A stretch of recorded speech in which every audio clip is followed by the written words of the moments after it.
Okay, guys, I'm so sorry about that. Ugh, I don't know why that happened just now. Waiting for Sultania to rejoin me. I was on just now and it froze. Not sure why it froze. So I had to end and come back. So I'm waiting on Sultania to rejoin so we can kick it off again. But until she comes, let me just quickly run you through what niching is. All right.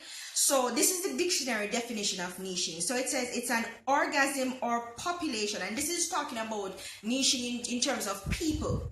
An organism or organization or population within an ecological community.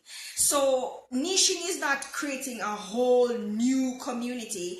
It's operating within a community, but extreme targeting or precise targeting. And so it's when businesses or brands, in terms of business and brands now, niching is when um an organism, sorry, wait, Lord.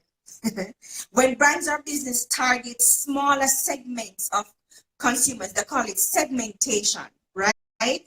Whose needs may differ from those of the general market. So, for instance, you make jackets. Say you are a fashion brand and you make jackets. So that's a niche in the fashion industry. So the fashion industry is a large industry, and then you have companies within the fashion industry that only cater to specific things. So some companies only make dresses, only make jackets.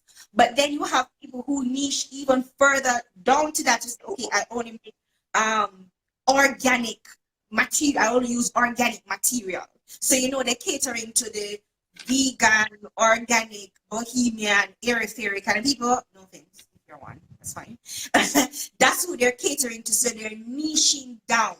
It's the same thing if you guys, I'm on YouTube a lot and you always see these ads come up. Like there's an ad that keeps coming up where I'm going to buy one when it comes out.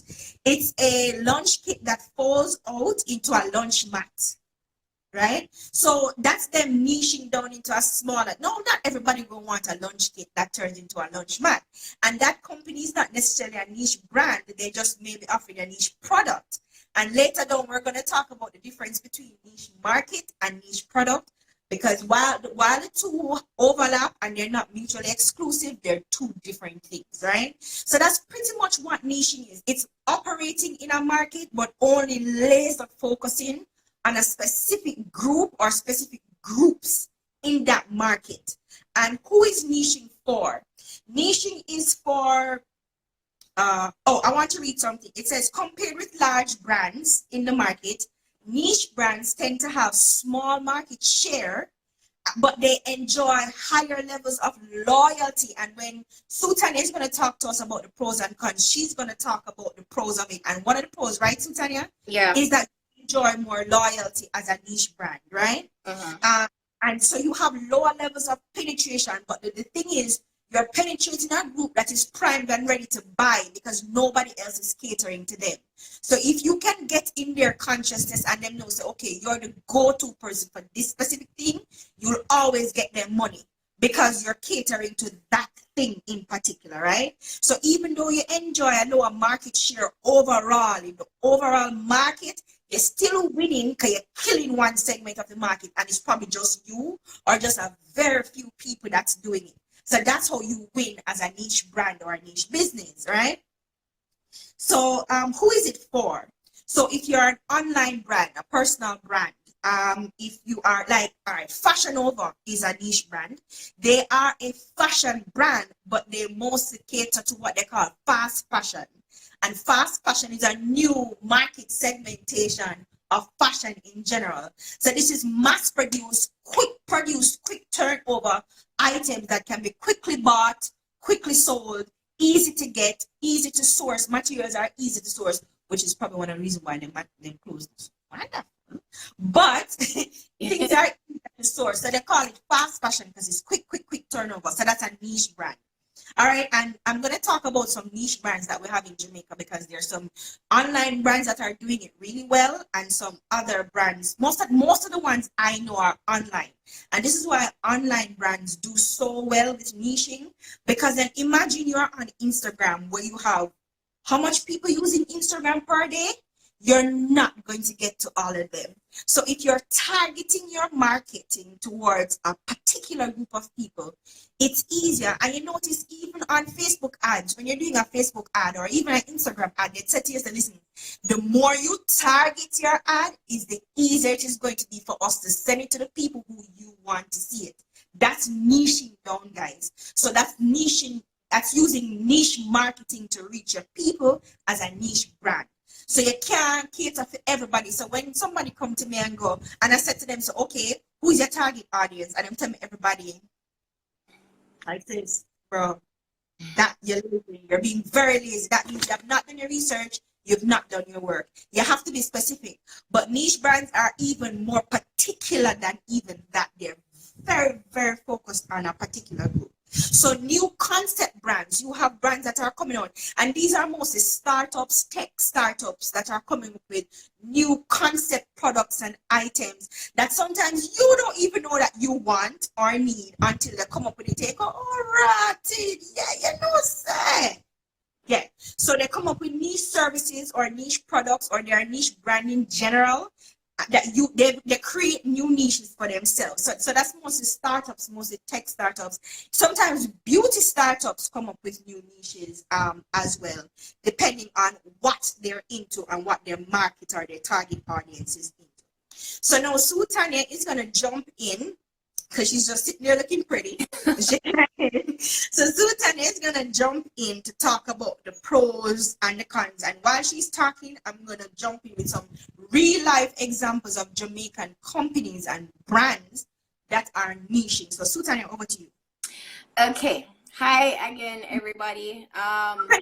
Introduce yourself because the old video is gone. So you have to start reintroduce yourself. Hello again, everybody. My name is Titania, and I am a website designer. All right, so we're talking about niching down, and we're talking about the pros and the cons of niching. Before I get into the whole pros and cons of niching, I think it would be good to share my story because I struggled with niching in the beginning. When I first started out, my whole mindset was the more services you offer, the better it is because it's more money you make, right? So when I first started out on Fiverr, if you had asked me this question a couple years ago, when I first started out, I would be like, no to niching because that's narrowing down my money. When I started working on Fiverr, I had up to 18 services that I was offering. I was offering virtual assistance, transcription, video editing, photo editing, PowerPoint, every single thing that I could have thought of. I offered it because I wasn't sure what I was good at per se, and I didn't want to narrow down myself. I didn't want to limit the amount of money that I could make. So I was there all these things, and when the orders piling up, and I had other freelancers that freelancer friends that I would talk to, and I would always boast about how many orders that was in queue. But what really hit it home for me is when we're talking and we're sharing how much orders we're having queue, and then they showed me their revenue section of the dashboard where I had completed over 2,000 orders, and they completed, let's say, about 150, and their revenue is close to mine. And that is when I realized that I am working way too hard. Yeah. This amount of money. So then I said, you know what? They were niching though. They had their specific for the ANC, Chenil is one of them. Right? So they would niche, they would have a specific audience that they're targeting, a specific that they were offering, and I was offering 10 million things, and I was trying to do all these things, and I used to be the one that would love to wear the badge of Jill of all trades because wow, I can do all these things. But in the long run, it was very tiresome, very exhausting, very monotonous. And I realized that, yes, even though some customers did like the fact that I offered a lot of things, it was a one-stop shop, I was missing out on more that I could be doing in terms of more customers, more targeted customers, and more. So after a while, because it became so time consuming, so exhausting, I had to narrow it down a bit, and then I took a step back a bit, and I'm like, okay, what can I really offer? What am I passionate about? How can I what are you really good at doing? My customers, right? And then I narrowed it down to website designing and branding. And I'm telling you, is it from I did that, everything changed. I don't want to say the ching came, but the ching came. And that's the customers started. In fact, I didn't have to see customers. Customers came to me because now I was known for website designing. Now I was known for social media. Now I was known for branding.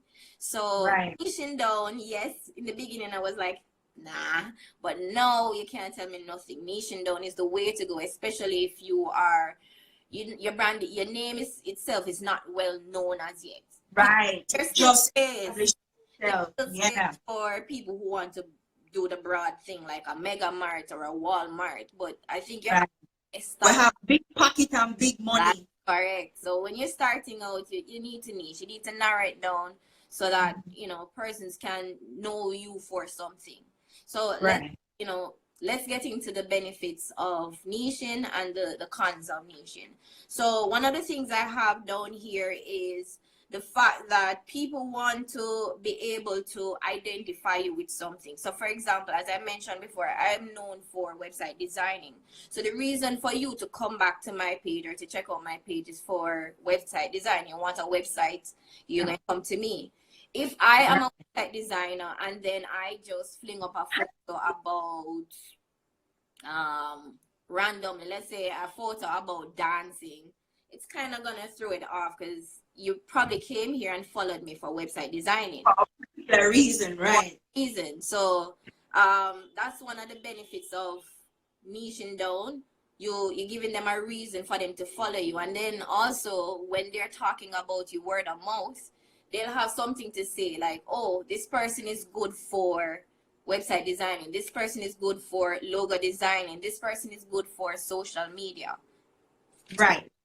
And so in that way, basically what Sultana is saying is that she's distinguishing her brand from other businesses in her industry. So she's now known for web design. So she's distinguishing herself as a web designer. So people know exactly what to expect when they look up Sultana. So that's one way of distinguishing yourself. And a prime example of that, my first name drop is Dr. Sexy Ann. No, Dr. Sexy Ann, everybody know her as the period lady. Now, she's an influencer, and she is an author. And how she has distinguished herself, I don't know if anybody is in Jamaica talking only about period. She talks about reproductive rights and health and all that stuff, but she's laser focused on period poverty. So that's her message, that's her brand. Ending period poverty. I'm the person in Jamaica to come to when we want to have a discussion about period poverty. And what is happening now is that international organizations that have the same thrust as her now reaching out to her to say, okay, we recognize you as the go-to person in Jamaica on this particular topic. So anything at all to do with period is Shelly them are going to reach out to say, hey, we see what you're doing, realize that you are the voice of this whole movement in Jamaica. So that's one way, if you're an influencer or your personal brand, to niche down and target your messaging to one particular group of people. The good thing about it too is, and going back to Sultana, the good thing about it too is, even if your message happens to resonate with other groups, that's gravy. That's a plus. Yeah. But you're focusing on this one group and then make all the other serendipitous outcome come to you, but this is your target. All right, so that's right again. Another benefit of niching down is also in terms of when you're looking at advertising. Hi, Shelly. Yeah, I saw her. When you're talking about advertising for your business, so like you mentioned just a while ago, when you're running ads on Facebook or Instagram, even when you're doing that, you have to select, as it will ask you about your audience that you're trying to target, and you can't just everybody. You have to narrow it down so they know where to send the ads to, because they don't want to be wasting the ads putting it in front of people who don't want the things. The larger audience, the less effect the ad have. That's correct. So it helps when you're doing advertisement, and also for persons like influencers. In order for brands to approach you, you have to narrow down. You can't just be about every and anything. So Yep. that helps in advertising as well. I have noticed it myself because I do blogging. I find that I'm now getting the brands to approach me.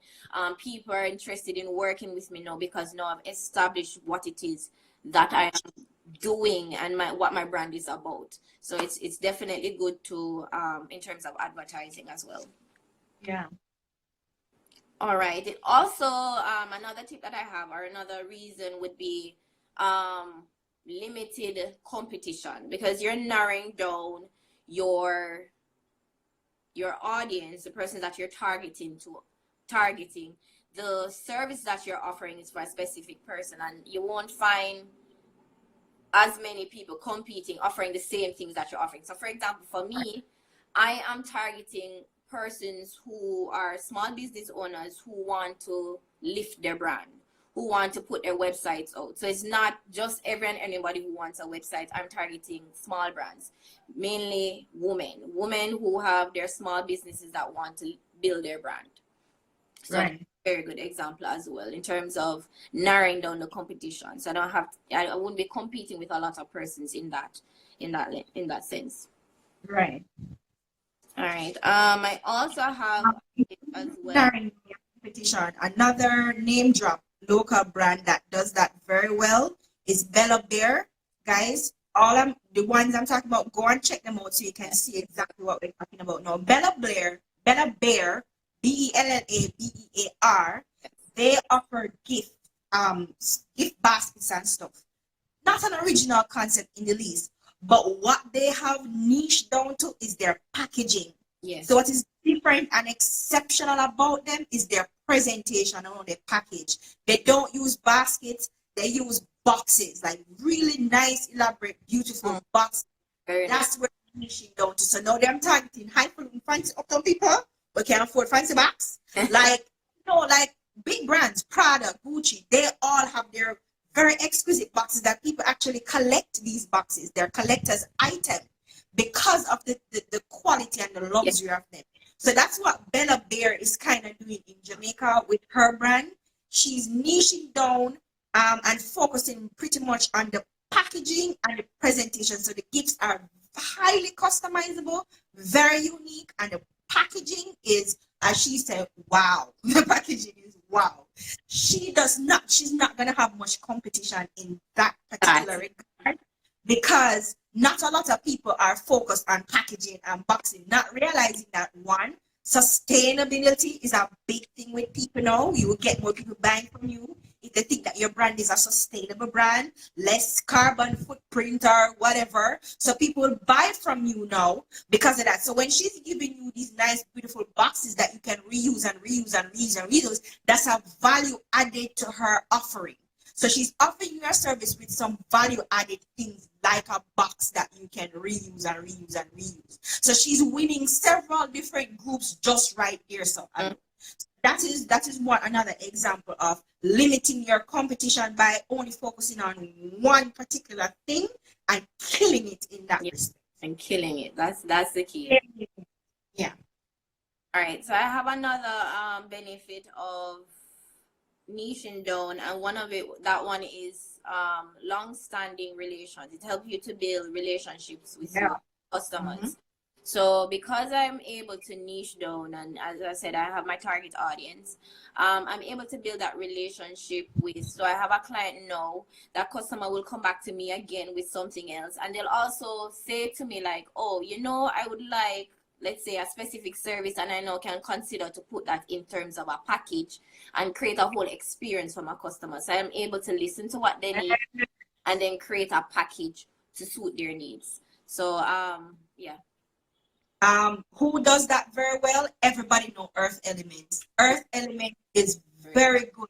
Their customer retention and loyalty rate is astronomical because they have niche down. Of course, they're in the beauty industry. They sell beauty products. But what they've done two things pretty well.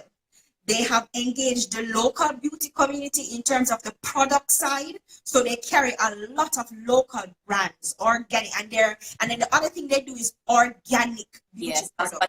Yeah. Most of their stuff is organic based or 100% natural stuff. So they're engaging the local beauty community. They're bringing them on board. So that is one aspect of it. And then it's organic, everything natural, everything organic. So everybody know Earth Elements. Everybody keep coming back to Earth Elements because it's two feel good quality they're knocking out right there. So one, I'm supporting local business, which is a feel good thing.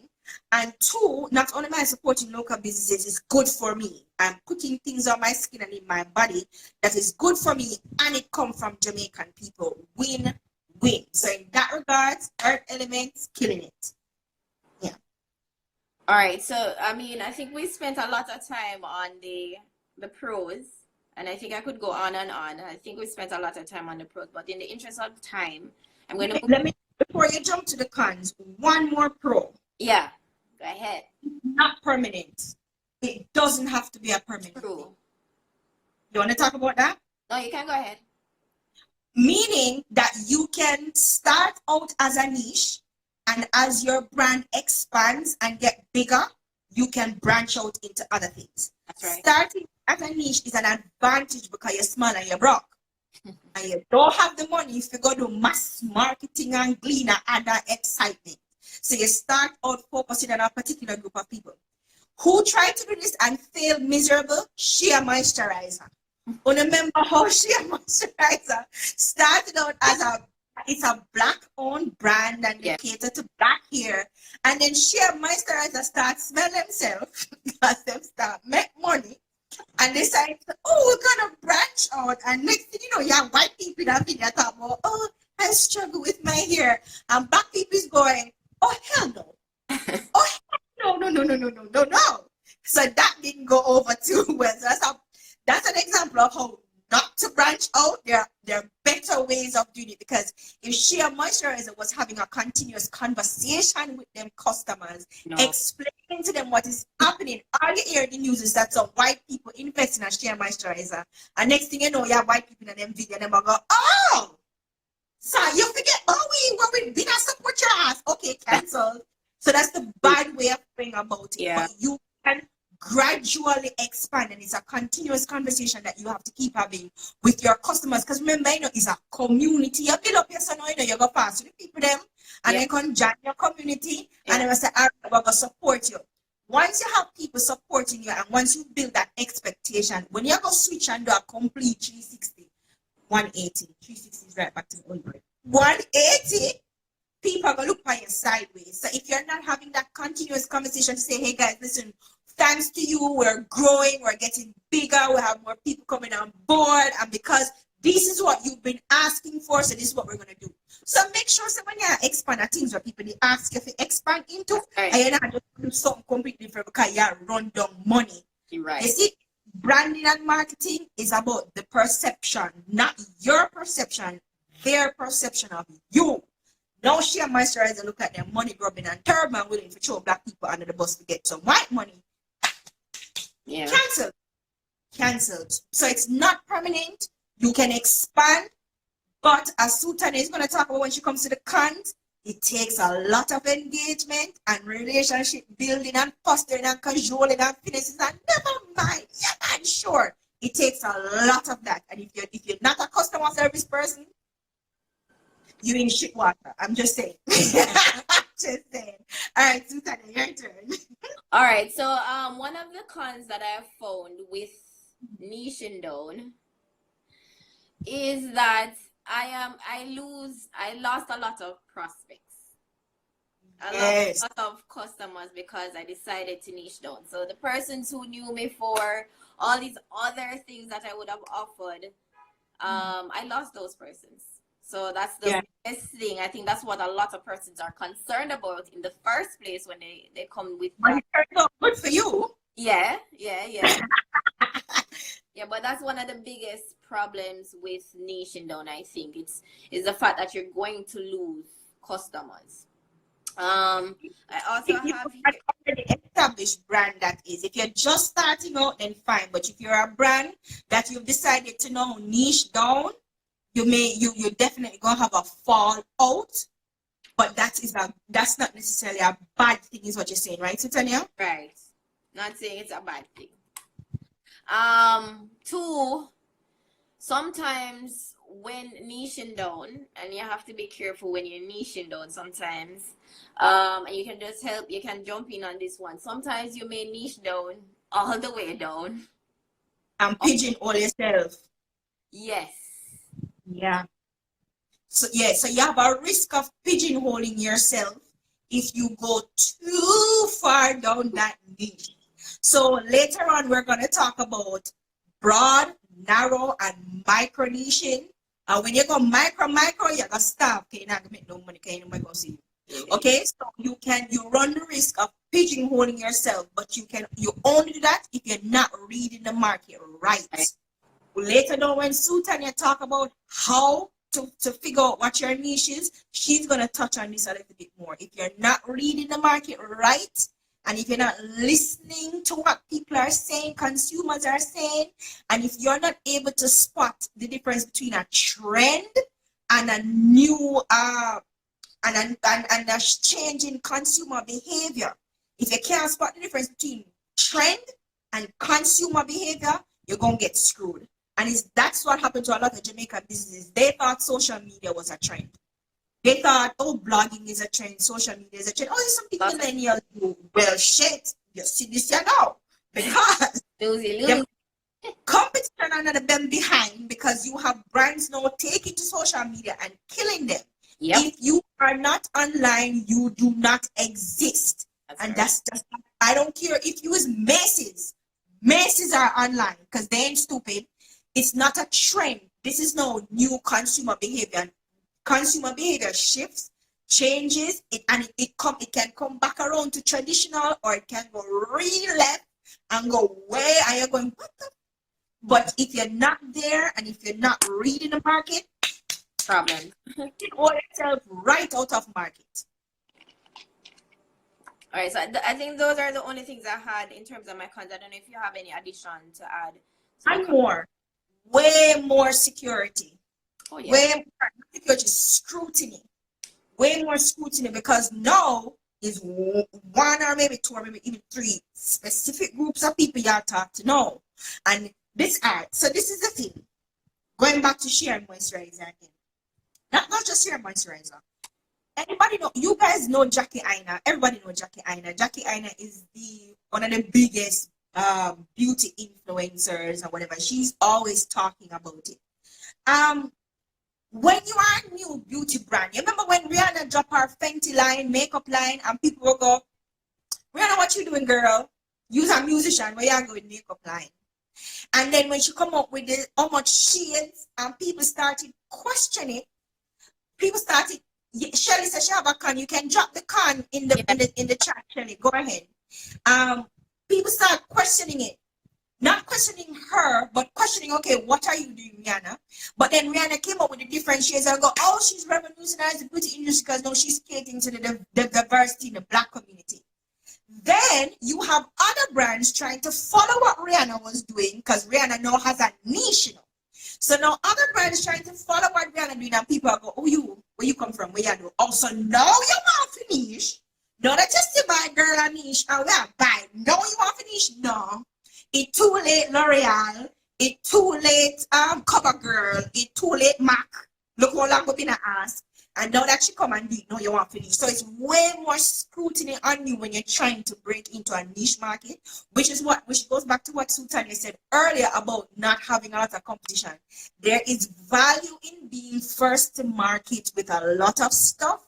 And if you're a niche brand with a first to market concept, idea, or product, any competitor will come after you. He's going to have to follow your lead, because you're not the standard bearer there. So Rihanna is not the standard bearer in terms of diversity in the beauty market. Body diversity, skin diversity, racial diversity. That is what she's now known for, right? And any other brand coming now trying to do that, I'm going to look at them and follow her. You know? So there's more scrutiny. And there's just one more. It takes way more engagement. You have to be doing way more talking, way more marketing, way more cajoling. It's going to take a whole heap of effort for you to convince people that, one, you're legit, and two, your product good. Shelly's talking about copycats. Yes, Shelly. Oh God, man, Shelly have some story she could have told about. Hey, but yeah. So another name drop for you.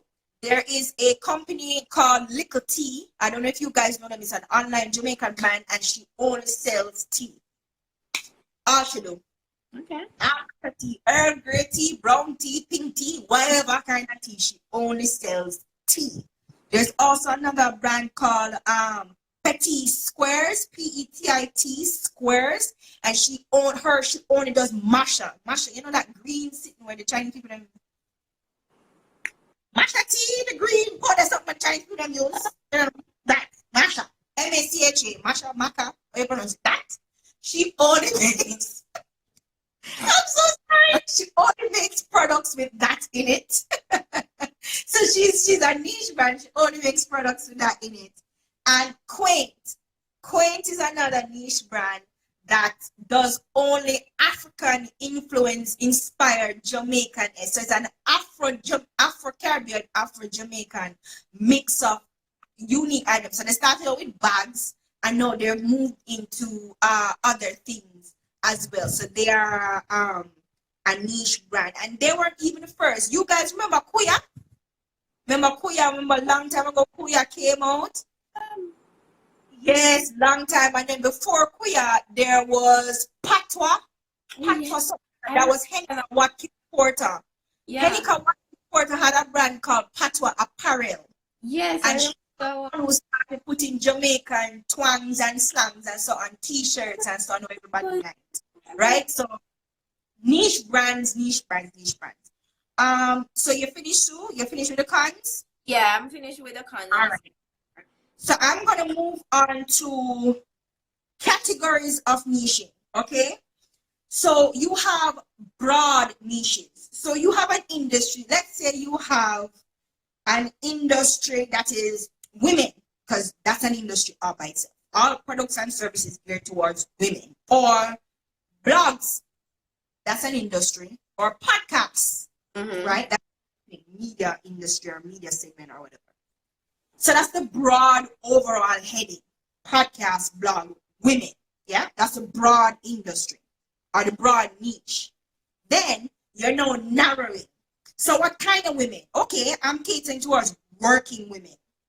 All right.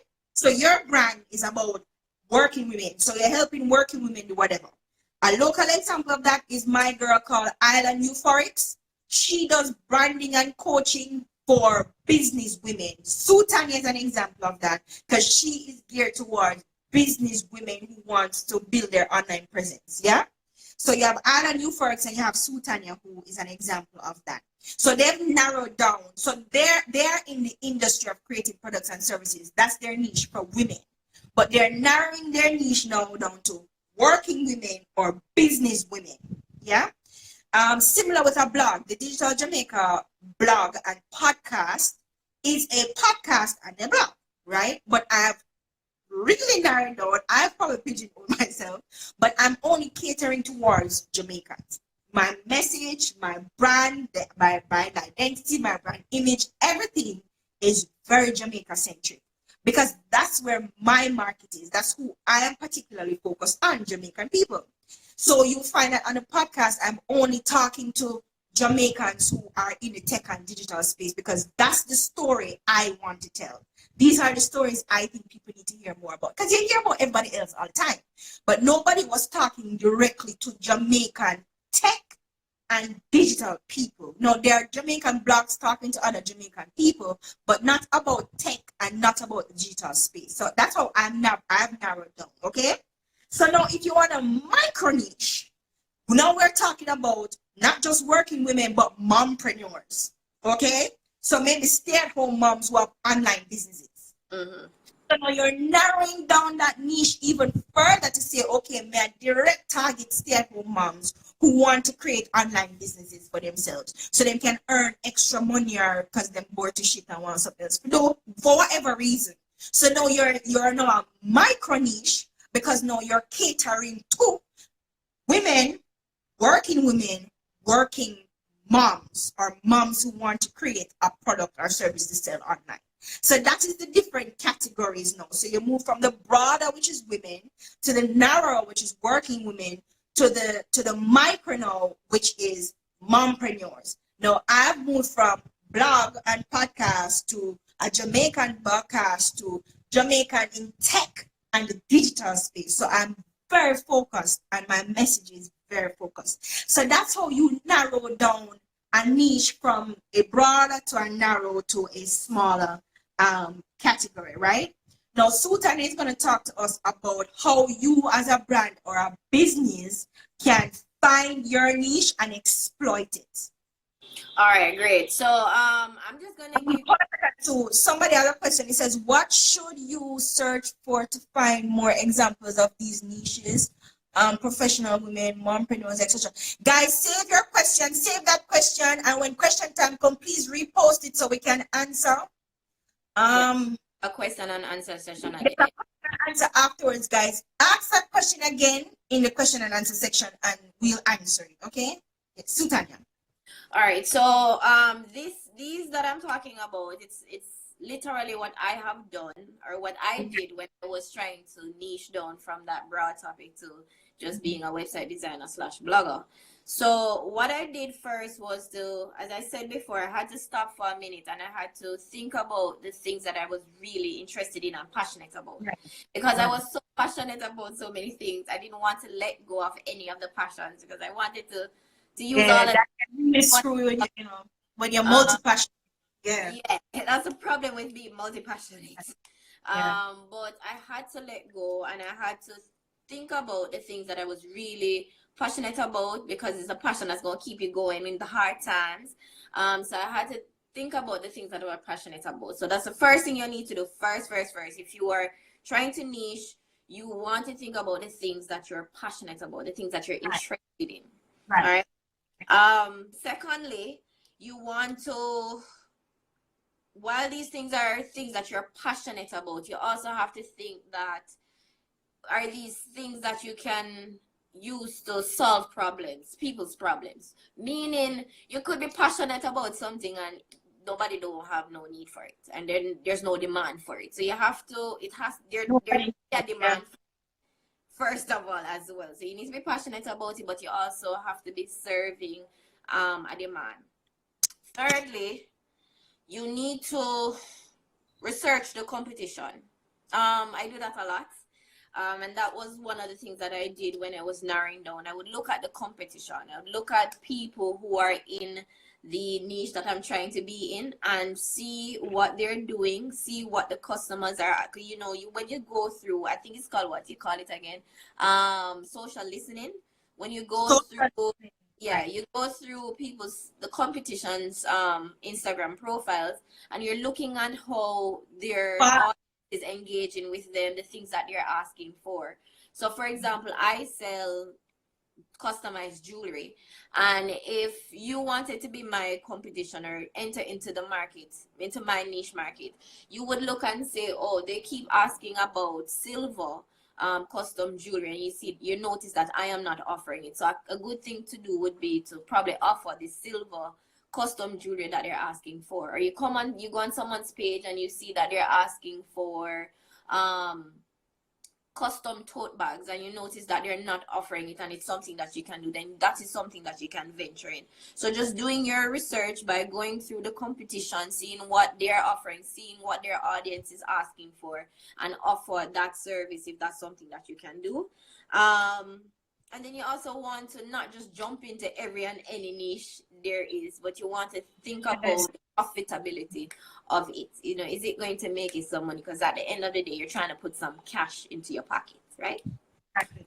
So those are my steps, or the things that I did when I was trying to niche down and narrow down my audience. I don't know if you have to add or anything. Absolutely. All right. You have to, in order for you to niche, and this is where a lot of Jamaican businesses and brands fall down. Y'all don't do your research. Dude, don't do your research. You have to do your research, because this is what you have to do. Before you can find out where the gaps are in the market, like Sultanya did, and then try to plug it and all that some before you even know who your competitors are. Sultania knew who her competitors were because she knew what she was doing and she knew who her market segment was. You have to know that before you can go niche or before you know which gap you actually have to fill. So you have to have a broader understanding of the industry or the niche you're trying to go into. If you don't understand the industry or the niche you're trying to go into, you're not going to be able to navigate it to find out, okay, who is doing what is happening, what is going on, you know, and then where are the gaps? Who are my competitors and where are the gaps? So Sultania said, check your competitors. Excellent advice. How you do that? Again, you have to know who your competitors are, and a lot of you are mistaking your collaborators for your competitors, and then competing with people who don't even see you because you are not in the same category. Right. It's your time, so you over there kill up yourself, and this person don't even notice you because they're not even trying to compete with you because you're not in their niche, right?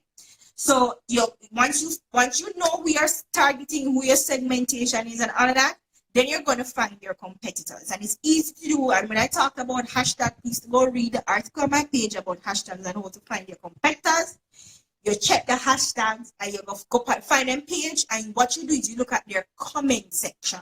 So if they post about a piece of jewelry or whatever product or service and somebody go, oh, so you guys do this as well?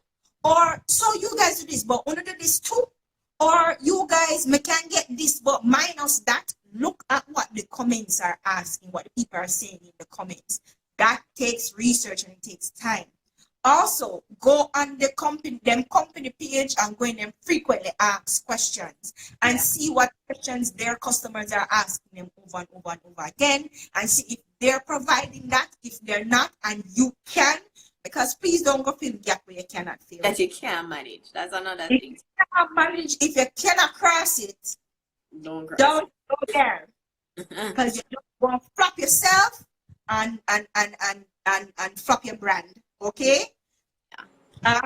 So go on their FAQ page. Look at what your customers' feedback is. What are customers saying to you about your products and services? What are they asking for that you're not currently providing? Sultania said earlier that some of our customers who are her repeat customers were saying, okay, hey, do you mind customizing this for me? And she's thinking, oh, say, if more people ask me for this, I can now make it a line item. I can now turn it into a service. So that is what is called social listening as well. What are people saying about you and your brand and your product? What are they saying that you're doing very well?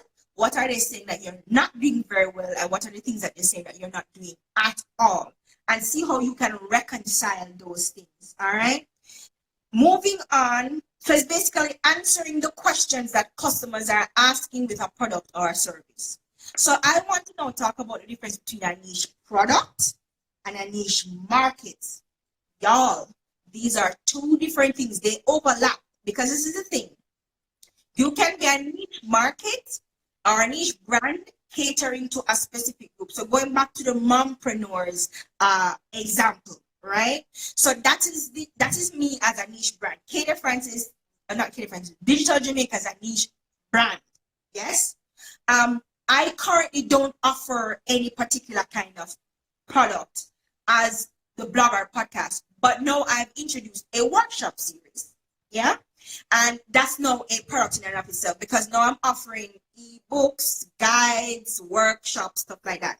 Now I am a niche brand who is now providing niche products as a segment of my brand. My entire brand is niche, yes, but I am also offering separate niche products because I have my one brand has 4 platforms: the blog, the podcast, the people to watch, and the workshops. So on one of those platforms, I'm offering a niche product, not all the platforms. So that's the difference. So you can be a niche. You can be a general brand, just a brand who offers niche products, but that's not your entire brand. So you have Nike that offer niche products to specific set of people. Nike is an athletic brand, but they offer niche types of products. Yes. So that's niche product. So you can offer niche products along with your other regular products, and maybe the product is seasonal. Maybe it is something that's a one-off thing. Maybe it's something that you collaborate with somebody else on. So now it becomes a product that you're selling, but it's like a special offer kind of thing, not something that you offer all the time. So you can create niche products for your brand, as well as you can be a brand that is niche. And I'm hoping I'm making sense when I'm explaining the difference between a niche product and a niche market. So niche market is really the people you're targeting. Niche, as a niche brand, it means you're targeting a particular set of people. But as a brand with a niche product, you're using one of your products to target a specific group of people. So it may not be everything that you offer that is niche. It may just be one thing. But as a niche brand, you are only targeting one set of people with the products and services that you're offering. Now, these two things are mutually inclusive, and they overlap, but they're two distinct things. And if you confuse them, you're getting problems if you confuse it. So I just really wanted to clear up what's the difference between that. Now, going back to some other name drop. So Jessica in the Kitchen is a niche brand. She is a popular Jamaican food blogger. Jessica's blog is this is an international blog now at this point, okay? So you have Jessica in the Kitchen, you have Connect JA. Now, niche groups can be marginalized groups as well. So the LGBTQ community is a niche group. So if you're creating a product or services for that community, you're considered a niche brand or you're creating a niche product. So Connect JA that offers trips, like branded trips for LGBTQ communities in the different parts of the world to come to Jamaica to experience the Jamaican culture. They are offering they are a niche brand offering a niche product, right? You also have Lexi, who's an influencer, Alexander Daly. She's on here as Just Lexi. Just Lexi focuses on one particular thing, and she does it so effing well. Smartphone photography. Every single picture Lexi posts, she take it from her phone, and she has become very good at taking really editorial looking photos with a phone. So she's what you call a phone photographer or a smartphone photographer. So she's extremely niche, and she's managed to build up a nice community of people, loyal people who are always active and supporting, because her creativity is astronomical and out of this world. I don't know where the girl finds it. She makes her own costumes, and she styles. Creativity out of this world. Yeah. Another niche brand is, you guys may know, Love Not Likes. Love Not Likes is an influencer. What do you call it, Sutania? It's like a marketing group for influencers. That's really what they do. They create experiences for influencers and people who use influencers in their marketing efforts. So they connect the two markets. So they connect the influencers to the market for people who are looking for influencers, and they create experiences doing this, and they've had excursions and all sorts of something. So they're bringing those two words together. That's a specific niche brand right there. And I think so. Now let's look at some international niche brands. So everybody know Whole Foods. Whole Foods is probably one of the best known niche brands out there, because they're only catering to a particular market of people who like organic food, people that don't like genetically modified food, not knowing that all of them damn food genetically modified, but that's another story, girl. So that's the kind of people they're catering to. Also, you have this brand called Nubian Skin. Now, Nubian Skin operates within the beauty industry, the fashion industry. You guys remember when people used to wear flesh tone stockings, and flesh tone stockings was white people flesh tone? Mm-hmm. Yeah. Now what they do is they offer flesh tone undergarments in a wide range of colors for the Black community, the people of color, what they call POC communities. So you can find all sorts of shades, from like the dark Alec Weck kind of dark to the Alicia Keys kind of dark, or the Mariah Carey mixed race kind of dark. So they offer a wide range. So when you say flesh tone, you can look, is flesh tone, is your flesh, not white flesh, right? So Nubian Skin. And then here's a niche brand. It's called Lyles or Lilies. It's Lyles. Now, guys, all of them are on social media. Please to go look at what they're doing and copy it. Ain't no wrong with copying. So they're spelled Lyli. Where's that? Used for inspiration. We don't like the word copy. Not for copy what them I do. First, I can guarantee you're not going to do it as well as them. But they're Lylies. So they're called Lilies of London or Lilies London. Now, this is how they're niche. They're a jewelry brand who only creates products from e-waste, which means that they mine computers and gadgets. I don't know if you guys knew that your smartphone, your tablets, your computers, your TV, they have gold in them. Actual gold. So some of the parts that are used to make that little small chips and stuff, they have to use real gold so it don't corrode or for whatever other reason. However, metallurgical, one metal connect with one next metal. Listen, I'm not expert on this, okay? But they mine these items for the gold and talk about little gold and silver, real gold bits in it, and only make jewelry from that. And what me tell you, you would have never knew. So these are recycled computer parts because when I say them very high fashion and very nice, that's a niche brand, and they're killing it. Because not a lot of people, so they're, and this is the thing, when you become a good niche brand, this is how you know you're satisfying several feel-good factors for people. So what Lilies are doing is they're saying, okay, one, we are trying to eliminate e-waste. Because guys, I don't know if you know, but e-waste is a massive problem, okay? We produce over 60 million tons of e-waste a year because you guys know how digital, how tech people market. Oh, you get a new iPhone now, and within 2 months, one new iPhone come out, and you're gonna want it because they make you feel like say you're not nobody, and you're not nothing. If you don't have iPhone 10 or grandchildren, and you know if you use the iPhone 9, your boss know if you use the you never know if you use the iPhone 5, much less the iPhone 9, but you want iPhone 10 because you hype like that, right? But then you dash at the iPhone 9 and you dash at the iPhone 8, and that is what creates so much e-waste. So the feel-good factor is reducing carbon emissions, reducing our footprint, eliminating e-waste one jewelry piece at a time. I think that's even their tagline or something like that. So they have a lot of feel-good factors. So when you buy their products, you feel like you're doing something to save the environment. That's what Whole Foods says. That's what Whole Foods says. Whole Foods sell you. Oh, come buy organic. You're saving the bees and you're saving the cows. Okay? And we like cow farts because carbon emissions in the air and MLP in the air and all that good stuff. Now, granted, I doubt very much Whole Foods cares about cows. They care about you and your money and what you care about. And that's why they're a good brand. Because again, it's your perception, not theirs. It's what you think they are, not what they think they are, that matters. That's what branding is. Branding is about who the customers and the target audience think you are. Nobody cares what you think you are. Yeah? So they're selling you that. Greta Thunberg, she is a brand now. Whether she wants to call herself a brand or not, she is now the ambassador for climate change. She's Mrs. Green Girl. She don't take planes.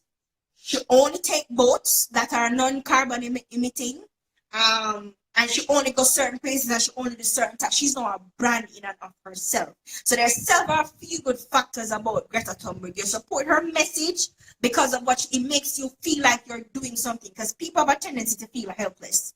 Like these things are going on in the world. There's nothing we can do about it. But if I spend my money with a certain group, or if I put my money towards a certain thing, then I feel now that I have some kind of power to do something. Niche brands exploit that. And that's what I mean by exploiting the gaps in the niche brand. It's not just what is missing, but what people feel should be there that is not there. So when you hear the African Americans talking about supporting Black-owned businesses, that's what they're talking about. They're on the support Black businesses, hashtag brand Jamaica. That is what that is about. Hashtag buy Black, buy local, buy Jamaican.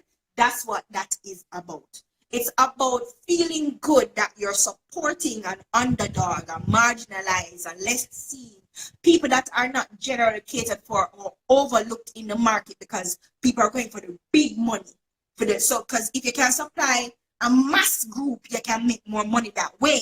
The problem with you as a small brand doing that is that you don't have the money to meet the demand. You probably can't meet the demand. And a lot of businesses go out, a lot of companies go out of business because they can't meet demand. So them start off with this nice capital, they may get investment too or something. So them start off with big capital and then never expect the rush can't meet the demand. Right? So the niche you are, you avoid that problem altogether because now you can meet demand because it's a smaller group of people. So you have more time to create a quality product. Quality is one of the benefits of being niche. You can know, yeah, because you have time now to create a more quality kind of product. And because you can do that, it means you're always giving your customers quality value. And that is also what makes you a niche brand. So Tanya, anything else you want to add? Anywhere else you want to go with the conversation? Anything you want to say? No, I think we covered a lot. I think we covered a lot in terms of looking at the pros and the cons. We identified what niche marketing is. We talked about niche marketing and all of that. So I think we did enough. Yeah, I think we have to. Anything else you want to add? No, before we jump into the question and answer, let's go to the question and answer. If you guys have any questions, now is the time to ask the question. So the person was asking about how you find the niche brand, and I didn't read the full question. But if you are still with us, can you just repost the question? And if you guys have any other question, we're now into the question and answer segment. You guys can now ask your questions and we can answer it. So if you want to know about how to niche down, if you're not understanding something that I'm saying or Sutanya is saying, let us know now before Instagram kick us off. Let us know now, because Sutanya, you have any announcements that you want to make in the meantime? Okay, anything that you want to in the meantime, while you guys give us your questions, I want to announce that I am in the process of working on my second course. So my first course was my virtual assistant, how to be a virtual assistant.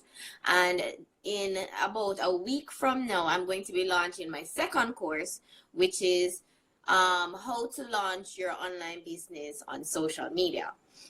So if you are interested in launching your own business on social media, so you have a small budget, you don't have a big budget, you don't have the money to do a brick and mortar, you don't have the money for a website, but you want to start with social media, you can hit me up, follow me on Instagram, Sutanya McCord, and look out for the course next week. It says, how do you find examples of niche categories? Oh, my phone again. Niche categories, example, mompreneurs, professor. You can use hashtags to find them, or you can just literally put in keywords, mompreneur, brands that cater to mompreneur. Literally type out that question in Google and then try and narrow it down. Or if you're on social media, use hashtag mompreneur, hashtag professional women. You can do a hashtag research and find those brands or find those companies that offer services to those brands. Guys, my phone is going to die. How much percent we got? Oh, my 50%. My phone is going to die. So Sutanya has a course coming up. What do we search for? Literally mompreneur, literally professional women. Listen, you have a hashtag for everything. Literally. Jamaican patty, hashtag Jamaican patty. Right. Find it. Or Google the word Jamaican patty. And you'll find, I think it's better to search through like social media, through Instagram. Social media, you're going to get a more targeted response than if you Google. So Sutanya has her course dropping next week on, I can't plug it in because it's on my tripod recording and my charger short. My charger short. Oh no. He wants the live he doesn't want the live to end, clearly. All right, so I have some announcements to make and then gonna have to jet. February 10th is the launch of my Instagram 101 e-guide. Look out for that. February 14th, I'll be at the Jamaica Institute giving a talk on podcasting, how to set up a podcast, what is the podcast about. I was invited to the creative and cultural exposition that they're having for children. Oh, we have 20 seconds remaining for them coming up. Oh my God. On February 26th, I'm having a webinar for influencers people want to become influencers or want to work with influencers. And on March 6th is the Digital Jamaica pop-up workshop. It's gonna end, guys. Thank you so much for tuning in. Bye.